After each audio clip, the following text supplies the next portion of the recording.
Hello student, welcome to our channel एल्ग्रो maths academy. मैं doctor Ramchandra Swami और आज अपन वर्क करें लाइन इंटीग्रल वाला जो चैप्टर चल रहा था। तो लाइन इंटीग्रल देखो, ये वाला न्यूमेरिकल अपने पास a डॉट b आ गया, ये वाला इंटीग्रल फाइंड आउट करना है अपने को, जहां पर a वेक्टर जो गिवन है इस फॉर्म से गिवन है और फ्रॉम इस पॉइंट से लेकर इस वाले पॉइंट तक अपने को इस वाले इंटीग्रल को फाइंड आउट करना है। सी पॉइंट सी है क्या? सी है एक लाइन है जो कि इस पॉइंट से लेकर इस पॉइंट तक आ रही है, तो इसका आपको इंटीग्रल फाइंड आउट करना है। तो क्या फर्स्ट क्या है, इस पॉइंट से इस पॉइंट तक आने के लिए ये 4 पॉइंट रखे हैं, इससे इस पर आएंगे अपन, फिर देन इससे फिर ये इस पर आएंगे, तो ये वाला न्यूमेरिकल है। नेक्स्ट वाला ये पैरामीट्रिक फॉर्म में है, x का है वो t में गिवन है, x y y z t में गिवन है, फिर इसका अपने को इंटीग्रेशन फाइंड आउट करना है। नेक्स्ट है the straight line joining the point. तो अपने क्या है स्ट्रेट लाइन, यानी कौन सा पॉइंट, इस पॉइंट से लेकर इस पॉइंट को जो जोड़ने वाली लाइन है, इस लाइन के अकॉर्डिंग अपने को ये वाला इंटीग्रेशन फाइंड आउट करना है। यानी वी से दैट 3 न्यूमेरिकल है अपने पास यहाँ पर, तो उसको सॉल्व करते हैं अपन। देखिए तो पहले क्या फाइंड आउट करेंगे अपन, सॉल्यूशन की बात करें अपन, तो फर्स्ट अपन फाइंड आउट करेंगे a डॉट dr। तो यहाँ पर a डॉट dr, a आपको गिवन है, तो r की वैल्यूज की बात करें तो r क्या होता है, r is equal to position vector xi plus का yj प्लस का zk हो जाएगा, और इस केस में dr क्या हो जाएगा यहाँ पर dxi dyj कैप प्लस का dzk कैप क्या आ जाएगा। और यहाँ से अपने a dot dr find out कर लेंगे, तो उसको वेल नोन है a डॉट dr तो i का i से होता है, j का j से, k का k से, तो यहाँ से वैल्यू क्या आ जाएगी अपने पास, i का i से रहेगा तो ये वाली वैल्यू आएगी 3x स्क्वायर प्लस का 6y, और यहाँ पर dx आ जाएगा प्लस माइनस 40yz, और यहाँ से dy प्लस का 20x z स्क्वायर, और ये dz आ जाएगा। यानी इसका इंटीग्रेशन फाइंड आउट करना है, यानी इसका इंटीग्रेशन अपने को फाइंड आउट करना है, तो ये वाली फाइंड आउट करनी है। अब देखो फर्स्ट वाली बात करते हैं, तो फर्स्ट वाले के लिए ये डिसाइड कर लेते हैं। देखो यहाँ पर इसको सपोज करो मेरे पास ये पॉइंट a आ गया, इसको b say that b point, ये मेरे पास c है, और इसको मैंने डोमिनेट कर दिया d से, यानी इसको पॉइंट डिसाइड कर दिया आपने, और ये फर्स्ट वाला सॉल्व कर लेंगे पहले सपोज। तो क्या रहेगा, यानी अपने पास a पॉइंट है, a से फिर b जाना है अपने को, b टू c है अपने पास, यानी a पॉइंट है क्या 0 0 0, b पॉइंट क्या है यहाँ पर 1 0 0 1 0 0, c पॉइंट क्या है यहाँ पर 1 1 0, ये पॉइंट अपने पास 1 1 और ये 0, फिर c से d पॉइंट भी है अपने पास 1 1 और ये 1। तो यानी ये वाला इंटीग्रल इसके अकॉर्डिंग फाइंड आउट करना है, यानी c है ये अपने पास, ये जो टोटल है यहाँ से लेकर ये मेरा c है जो इस वाले वे से अपने को चल रहा है, ये पॉइंट d ले लिया मैंने। अब देखो यहाँ पर फर्स्ट वाले पॉइंट में देखिए आप क्या रहेगा, यहाँ पर देखो आप x की वैल्यू क्या वेरी कर रही है, x वेरी कर रहा है, यहाँ पर x वेरी कर रहा है कहां से 0 टू 1, क्लियर हुआ। और y की वैल्यू क्या है, y और z दोनों की वैल्यू क्या है यहाँ पर 0 है, इसके लिए तो मतलब क्या हो गया, इससे क्या रिजल्ट निकला अपने पास कि dy और dz, dy की वैल्यू भी 0 है और इसके लिए dz भी 0 होगा, इसके लिए a टू b के लिए, a टू b के लिए। अब b टू c देखते हैं अपन, तो b टू c के लिए देखिए आप x 1 है, तो इसके इसमें dx क्या हो जाएगा 0 हो जाएगा, और y वैरी कर रहा है यहाँ पर, y इज इक्वल टू क्या आपके पास 0 टू 1 है, और z की वैल्यू भी क्या है यहाँ पर 0 है, तो उस केस में dz क्या हो जाएगा 0 हो जाएगा, यानी कोई एक वैल्यू ही वेरी करेगी आपकी, बाकी दोनों तो क्या होगी कांस्टेंट रहेगी। अब ये वाला आ गया फर्स्ट, इसको फर्स्ट ले सकते हैं अपन, या इसको c1 कह सकते हैं आप, c1, ये c2 आ गया, और इसकी बात करोगे c3। c3 के लिए देखिए आप यहाँ पर x की वैल्यू क्या आ रही है 1, उस केस में dx क्या आ जाएगा 0, y की वैल्यू क्या आ रही है, यहाँ भी 1 है यहाँ भी 1 है, तो ये y फिक्स कांस्टेंट है, फिक्स है, तो फिक्स का जो डायरेक्शन होता है वो 0 होता है। z वेरी कर रहा है यहाँ पर, z is equal to 0 to 1 आ जाएगा, क्लियर हुआ। तो ये वाला कंसेप्ट भी आपको देखना है, बाकी तो सब इजी है, यानी ये वाली इंटीग्रेशन में वैल्यू पुट अप करेंगे 1 बाय 1 और अपने इसको इंटीग्रेशन कर देंगे। देखिए यहाँ पर ये एक्सप्लेन किया हुआ है, a डॉट f याद है अपने को, इंटीग्रेशन फाइंड आउट करना है इसका, जैसे i इज इक्वल टू, मैं इसकी बात करूं ये integration of a dot dr के लिए, यानी ये c है, और मैं यहाँ पर c1 की बात करूं, तो c1 में आपने देखा होगा कि C1 में क्या है आपके पास x ही वेरी कर रहा है, एक्स वैरी कर रहा है कहां से, ए टू बी लेते हैं उसको, है ना, ए टू बी लेते हैं इसको, ए टू बी, यानी ये ए आ गया आपके पास, ए बी प्लस किसके लिए होगी, B C plus integration B C, यानी ए डॉट डी आर, ये ए डॉट डी आर, ये भी क्या है मेरे पास, ए डॉट डी आर, और B to C, C to D, ये भी क्या है मेरे पास, A dot D R plus integration A to B to C, A to B to C, C to D, ये दिया जाएगा। क्लियर, तो ये तीनों का सब होगा, समझ आया होगा आपको। अब इसके अंदर वैल्यू पुटअप करते हैं अपन और इजीली सॉल्व आउट कर लेते हैं इसको। क्या रहेगा, यहां से इंटीग्रेशन की बात करता हूं, ए बी के लिए, यानी ए टू बी के लिए एक्स वैरी कर रहा है 0 से 1, यानी जो वैरी कर रहा है मैंने 0 से 1 लिख दिया। अब क्या है यहां पर, अपने देखा यहां पर इस वाले केस में डी वाई भी 0 है और डी जेड भी 0 है, क्योंकि यहां पर वाई की भी तो 0 है और जेड की वैल्यू भी 0 आ रही है। तो अब इसके अंदर देखिए आप, ये पार्ट 0 हो जाएगा, ये वाला पार्ट भी 0 हो जाएगा, ओनली ये वाला पार्ट बचेगा जहां पर ये y भी क्या होगा, 0 होगा, यानी इसको मैं लिख सकता हूं 3x² और ये dx, क्योंकि ये y भी 0 हो गया ए बी के लिए, क्लियर हुआ, प्लस प्लस ये वाला देखिए आप इस इंटीग्रेशन के लिए b2c, तो b2c में क्या है आपके पास, y वैरी कर रहा है, ठीक है ना, और इस केस में dx भी क्या है यहां पर 0 है, और इसमें dz भी क्या है आपका 0 है, dz भी आपका 0 है। क्यों, dz क्या है इसका, क्योंकि x की वैल्यू तो 1 फिक्स है और z की वैल्यू भी 0 फिक्स है, और y वैरी कर रहा है, y वैरी कहां कर रहा है 0 से लेकर 1 तक, ये 0 से 1, ये y तो वैरी कर रहा है, कलेक्शन भी किया आपने। अब क्या रखना है आपको, x की क्या बदल रखना है आपने, तो यहां पर देखिए आप dx dz दोनों 0 कर दो आप, ये dx 0 हो जाएगा, ये dz है, ये dz भी 0 हो जाएगा, यहां पर वैल्यू आएगी मेरे पास, तो क्या रहेगा, ये माइनस का 14 और y आ जाएगा, और z की वैल्यू क्या है भाई 0, तो 0 ही हो गया, 0 हो गया, और ये dy रह गया, क्लियर हुआ, तो ये तो सारी तरफ 0 हो जाएगी, प्लस इंटीग्रेशन कौन सा,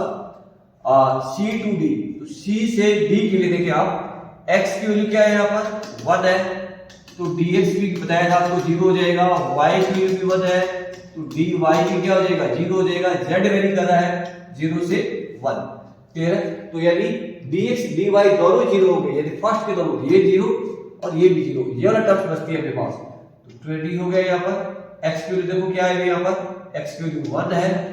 और z का तो स्क्वायर रहेगा, और ये dz आ गया, ये वाला सिंपल था, हो गया 3, यहाँ पर x की क्यूब बाय 3 आ जाएगा, लिमिट लग जाएगी 0 से 1, ये जो वैल्यू है ये तो 0 ही हो गया भाई, 0 से मल्टीप्लाई होगा, और यहाँ से 20 कांस्टेंट है, z क्यूब बाय 3 आ गया, और उसकी लिमिट आ जाएगी 0 से 1, तो आपको ये समझ आया होगा। अब ये 3 से 3 कैंसिल आउट करते हैं आप, तो कैंसिल आउट हो रहा है, 3 से 3 कैंसिल आउट होगा, अपर लिमिट आएगी, लोअर लिमिट तो 0 हो जाएगा, यानी क्या आ गया 1 आ गया, प्लस यहाँ पर देखिए आप 20/3 एज इट इज है, यहाँ पर अपर लिमिट आएगी यानी 1 ही आएगा, 1 की पावर 3 1 ही रहेगा, उसको आप सॉल्व आउट करेंगे, 3 इसका एलसीएम आ गया, 3 प्लस का 20 यानी 23/3 हो गया। तो इस टाइप से आप इजीली एबीसीडी इस टाइप से पॉइंट आउट करके आप सॉल्व आउट कर सकते हैं। नेक्स्ट वाला देखिए आप, सेकंड वाला पार्ट, ये मेरे पास है a डॉट dr, इसका डिफरेंशियल फाइंड आउट करना है, और आपको ये वैल्यू भी गिवन है यहाँ पर, तो क्या है अपने पास a डॉट dr, x के लिए पुट करेंगे y की जगह, तो यहाँ पर क्या देखते हैं अपन, dx क्या हो जाएगा भाई dt, dy क्या हो जाएगा 2dt 2t, और ये dt, इसी टाइप से dz की वैल्यू यहाँ से क्या आ जाएगी, dz इक्वल टू 3t का स्क्वायर, और ये dt हो जाएगा। पहला बात तो यही करता है। अब देखते हैं यहाँ पर, तो यानी a डॉट dr c के लिए जो वैल्यू आ रही है उसके लिए वैल्यू पुट अप करेंगे आप, तो क्या रहेगा 3x स्क्वायर, x का स्क्वायर है t का स्क्वायर हो जाएगा, प्लस का 6y, y क्या है t स्क्वायर है, ये भी t का स्क्वायर हो गया, और ये dx की वैल्यू देखिए आप, dx की वैल्यू dt है, यहां से ना dx की वैल्यू dt कोई दिक्कत नहीं, माइनस 14, y की वैल्यू क्या है यहाँ पर t स्क्वायर, z की वैल्यू क्या है यहाँ पर z की वैल्यू क्या है t cube, 14 y z dy की वैल्यूज, dy की वैल्यू देखिए यहाँ से 2t dt, 2t और ये dt, फिर आएगा प्लस, फिर 20 आ गया ये वाला, x की वैल्यू t है यहाँ पर और z की वैल्यू क्या है यहाँ पर t क्यूब है, तो t क्यूब की पावर 2 हो जाएगा और dz है, dz है, dz इक्वल टू क्या वैल्यू आ जाएगी अपने पास 3t का स्क्वायर, 3t का स्क्वायर और ये dt, क्लियर हुआ? यानी ये वाली वैल्यू इसमें पुटअप कर दी। अब बात करते हैं कि यहाँ पर ये t की लिमिट क्या होगी, मैंने यहाँ दिया 0 to 1, देखो आप x y z, x की वैल्यू अगर मैं 0 रखता हूं तो t भी 0 आएगा, x 1 रखूंगा तो t की वैल्यू भी क्या रहेगी मेरे पास 1 आएगी, क्योंकि अपने को किसका इंटीग्रेशन फाइंड आउट करना था, पॉइंट अपने पास ये था a to d find out करना था, a to d ये तो था सी अपने पास, a की वैल्यू क्या है 0 0 0 और इसके कोरस्पॉन्डिंग यहाँ पर d की वैल्यू क्या है 1 और ये 1, क्लियर हुआ? यानी ये क्या है अपने पास x y z है और ये भी क्या है अपने पास x y और z है, क्लियर हुआ? यानी x की वैल्यू 0 रखे तो देखो सब में x की वैल्यू 0 तो t भी 0 0, x की वैल्यू 0 रखे, y की वैल्यू 0 रखे, z की वैल्यू 0 रखे, तो t की वैल्यू क्या आ रही है 0, तो मैंने क्या किया इसकी वैल्यू 0 होगी। फिर अपन x y z की वैल्यू क्या रखे अपन ये 1 1 1, यानी a to d है ये, ध्यान रखना ये, यानी a to d है ये। फिर 1 1 रखेंगे आप, x की वैल्यू 1 y 1 z 1 रखे तो आप t की वैल्यू क्या आ रही है 1 आ रही है, यानी इसकी लिमिट क्या आ गई 0 से 1, a to d find out करना है आपको, ध्यान रखना ये जो इंटीग्रेशन अपना a to d है लिख देता हूं मैं, यानी ये जो इंटीग्रेशन है a to d है a डॉट dr, ठीक है, इसका रिप्रेजेंट कर दिया हमने। अब इसके सिंपल इंटीग्रेशन करना है और लिखा जाएगी नीचे तो सब में कॉमन है, मल्टीप्लाई कर देंगे एक बार के लिए तो आएगा यहाँ पर 3t square 6t square 9t square हो जाएगा, फिर ये माइनस t की पावर 3 t की पावर 2 t की बेस से की पावर ऐड हो जाएगी, यानी 40 t की पावर 5 हो जाएगा यहाँ से, सॉरी एक t ये भी था 28 और t की पावर क्या हो जाएगी यहाँ पर 6 हो जाएगी, प्लस 20 into 3 यानी 60 हो गया और t देखिए आप t की पावर 6 यहाँ पर है 7 और ये 9, t की पावर 9 हो गया और ये dt आ गया स्टेप से। आई होप ये समझ में आया होगा आपको, कोई दिक्कत है नहीं, इसका इंटीग्रेशन कर देगा आप सिंपली 9 t 3 की पावर 3 हो जाएगा प्लस माइनस का 28 t की पावर 7 अपॉन में 7 हो जाएगा, 60 t की पावर 10 अपॉन में 10 आ जाएगा और इसकी लिमिट आ जाएगी 0 to 1, ओनली अपर लिमिट रहेगी, लोअर लिमिट t 0 रखी तो सारी 0 हो जाएगा। कहने का मतलब ये हो गया कुछ कैंसिल आउट हो रहा है तो उसको कैंसिल आउट कर देते हैं, क्या रहेगा 3 3 जा 9 7 4 जा 28 10 0 कैंसिल आउट हो गया। यहाँ पर अपर लिमिट लगाना सबके इधर, लोअर लिमिट तो 0 है तो 1 1 ही आएगा, तो यहाँ पर ये 1 हो जाएगा, 1 की पावर 3 1 होता है, माइनस का 4 1 ये भी 1 हो जाएगा, प्लस का 6 into 1 ये भी 1 ही होता है, t की 1 की पावर 10 पे तो 1 ही आएगा, तो यहाँ से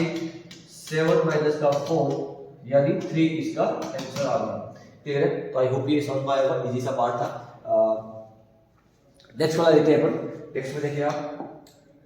तो ये वाला इंटीग्रेशन पार्ट होता है a to d, यानी a है ये कौन सा पार्ट अपने पास ये d है, तो इसका अपने को एक इंटीग्रेशन फाइंड आउट करना है, क्लियर है? a to d, तो ये कहता है a to line to d जाए, तो यहाँ पर ये लाइन की विषय ध्यान रखना आप, लाइन की मैं बता देता हूँ आपको, अगर मेरे पास ये वाला बिंदु a हो, सपोज लो यहाँ पर ये x नोट y नोट और z नोट हो और ये मेरे पास क्या आ जाएगा, मेरे पास ये b पॉइंट जो है d पॉइंट जो कुछ भी, यहाँ पर ये x1 y1 और ये z1 हो इस टाइप से, तो इक्वेशन ऑफ द लाइन ये होती है, इक्वेशन ऑफ लाइन क्या रहती है x माइनस का x नोट, तो यहां से अपने पास आएगा x1 माइनस का x नोट, यहां से y माइनस का y नोट, तो यहां पर आएगा y1 माइनस का y नोट और इस केस में यहां पर आएगा z माइनस का z नोट अपॉन में z1 माइनस का z नोट, और ये r कह देते हैं अपन से, ये तो पैरामीटर होता है इसको डिसाइड करते हैं, तो ये लाइन इक्वेशन होती है, ध्यान रखना आप, और ये a पॉइंट ये हो d पॉइंट ये हो, तो equation of line a d है ना, तो ये वाली लाइन इक्वेशन होती है, इसके अकॉर्डिंग इसको अपन डिसाइड करते हैं, तो we say that equation of the line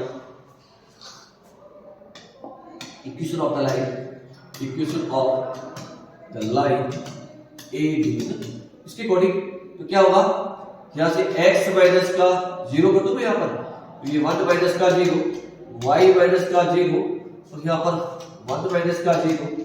z minus का 0 और ये 1 माइनस का 0, क्लियर है। तो z माइनस z2, अभी ये अपने r, यानी इस केस में क्या वैल्यू आ गई, ये तो 1 हो गया, फिर x is equal to Y is equal to Z is equal to क्या आ गया मेरे पास, r आ गया। और इसी केस में अपन देखिए इसका डेरिवेटिव करें तो dx is equal to dy is equal to dz is equal to क्या आ जाएगा अपने पास, dr आ गया। एक तरह से पैरामीट्रिक फॉर्म भी आ गया, वहां t में था या x y z में r में है, क्लियर हुआ। और अब फाइंड आउट करते हैं इंटीग्रेशन। इंटीग्रेशन है क्या, a टू d है, a डॉट dr, ये एक पॉइंट है, ये अपना वेक्टर जो लिखा है आपको वेक्टर पॉइंट फंक्शन, यहाँ पर वैल्यू पुट अप कराओगे यहाँ पर। अब देखिए इसके अंदर a डॉट dr ये वाले वैल्यू है मेरे पास, और इसके लिए 3x के तो x y z की जगह क्या रखूं मैं, r रख रहा हूं, ये सारे पैरामीटर को अपन ने कन्वर्ट कर दिया r पैरामीटर में। तो यहाँ पर 3x की जगह क्या रहेगा, r स्क्वायर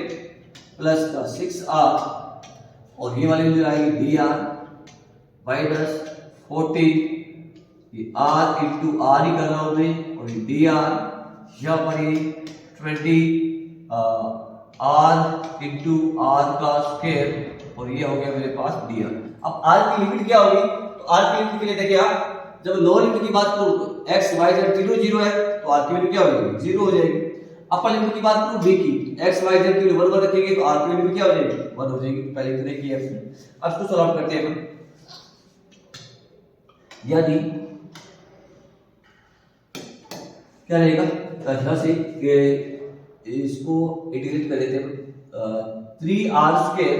तो ये क्या हो जाएगा भाई 3r³ बाई 3, dr तो कॉमन ले लिया, प्लस 6r का स्क्वायर बाई 2, इसका इंटीग्रेशन कर दिया। फिर यहां से माइनस का 14, देखो r इंटू r का स्क्वायर हो गया, जब इसका इंटीग्रेशन करेंगे तो r³ हो जाएगा, अपॉन में 3 आ गया यहां से। फिर यहां पर देखिए आप 20 और ये r³ है अपने पास, तो क्या हो जाएगा इंटीग्रेशन r⁴/4, तो लिमिट आ जाएगी 0 to 1। अब जो कैंसिल आउट हो रहा है उसको आप कैंसिल आउट करिए, तो ये 3 से 3 कैंसिल आउट हुआ, 2 3 जा और ये 4 5 जा, क्लियर हुआ। अब इसको आप सॉल्व कर लेते हैं, अपर लिमिट माइनस का लोअर लिमिट निकलेगा।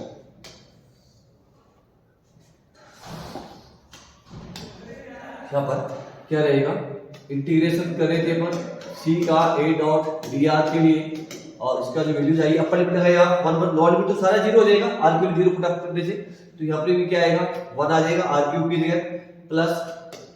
3r² 1 होगा, माइनस का 14 एज इट इज आएगा, बाय 3 भी है यहाँ पर, प्लस 5 r4 है तो 1 ही आएगा, नो डाउट। फिर यहाँ से 3 अपने रेसिव ले लिया, 3 प्लस का 9 माइनस का 14 प्लस का 15, क्लियर हुआ, रेसिव लेकर तो 9 3 12 और 15 12 और 15 हो गया मेरे पास 27 माइनस का 14 बाय 3, और यहाँ से 3 आ गया, 1 आ गया, ये अपने पास आंसर आ गया 13/3। तो आई होप ये 3 न्यूमेरिकल थे अपने पास, पैरामीट्रिक फॉर्म में कन्वर्ट करना, equation of line find out करके corresponding to line integration solve किया हमने। फिर भी कोई डाउट है तो आप कमेंट बॉक्स में जरूर मेंशन करें, ताकि अपन वीडियो लेक्चर है और उसको अपडेट कर सके अपन। Thank you for watching the video.